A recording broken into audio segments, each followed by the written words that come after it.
Hi, I'm Mia. I have a lot of records, and today I want to show you the most important one in my collection. Please give a very warm welcome to Slint's second and final album, Spiderland! Woohoo!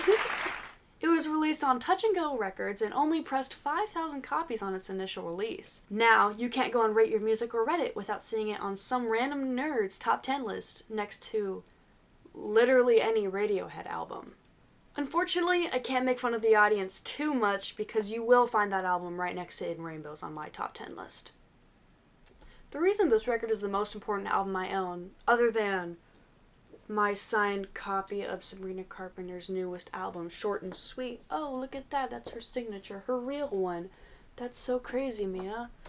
Anyway, is that my copy is a 1993 pressing, aka an original copy. So suck it. I'm just kidding. Sorry, I didn't mean that. B-roll Mia will show you the cover art, which depicts the band in the Quarry Lake in Utica Township, Indiana. It's actually the only thing to come out of Indiana that teenagers care about, other than John and Hank Green. Our photographer is Will Oldham, baby, and if you have no idea who that is, I don't blame you. But if I told you that it's DIY legend Bonnie Prince Billy, you probably still don't know who it is, but your dad might have overheard me and got really excited. The picture really makes the band look so mysterious. Other than the album cover, nobody had seen the four boys on front. The Stranger once said in an article, most people had only seen Slint as four heads floating in a Kentucky quarry on Spiderland's cover. Listeners pondered the band's sparsely adorned black and white covers as if they were ruins bearing secrets. Weird way to put it.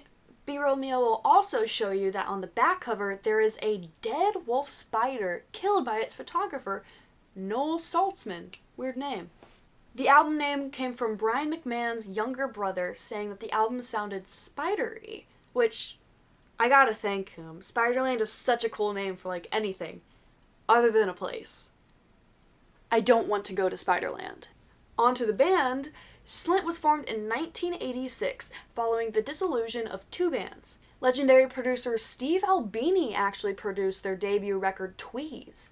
Albini has namely worked with bands such as the Pixies, PJ Harvey, and even the band on your t-shirt right now, Nirvana. B-roll Mia will also show you a picture of me at Electrical Audio in Chicago this summer, Steve Albini's recording studio, which is no big deal, you know, I just went to my idol's recording studio. No biggie, I mean. Albini was also known for taking on indie projects for next to nothing, sometimes even free, which is probably how Slint ended up scoring such a big producer. Slint's lineup is as follows: David Pajo on guitar, Britt Walford on drums, Ethan Buckler on bass, and Brian McMahon on guitar and vocals. Following the release of Slint's debut album Tweez, Buckler left and was replaced with Todd Brasher. Spiderland was produced by friend of Albini, Brian Paulson, who is known for his minimal takes and live recording.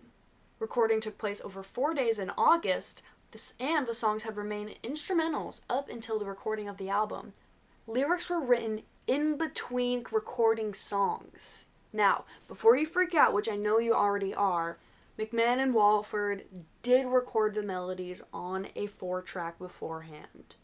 McMahon did not want to share the lyrics with anyone until the album was finished, saying that I did not want to rehearse the vocals, it was a one-shot cathartic experience. Recording sessions were intense. AllMusic has been quoted saying that they were traumatic, and one more piece of evidence supporting the theory that band members had to be periodically institutionalized during the completion of the album. I'm sorry, did I read that right? Periodically institutionalized? Yes. Rumors circulated that at least one member of Slint had to be checked into a psychiatric hospital during recording sessions. Unfortunately for the rumor mill, Walford denounced these rumors in a book written by Jim Irwin, saying that they were definitely trying to be serious about things, which made recording the album kind of stressful. Spiderland's tracklist is as follows: Breadcrumb Trail, which follows a man at a carnival with a fortune teller. Hot. Nosferatu Man was inspired by the 1922 German silent film Nosferatu. Closing out side A, we have Dawn, a man, an anagram of Madonna. It depicts a lost soul before, during, and after a night at a bar. Side B starts with the album's longest track, Washer. Then for dinner, an instrumental. And the album closes out with Good Morning Captain. While McMahon was recording the final chorus, he became physically sick from yelling over the guitars.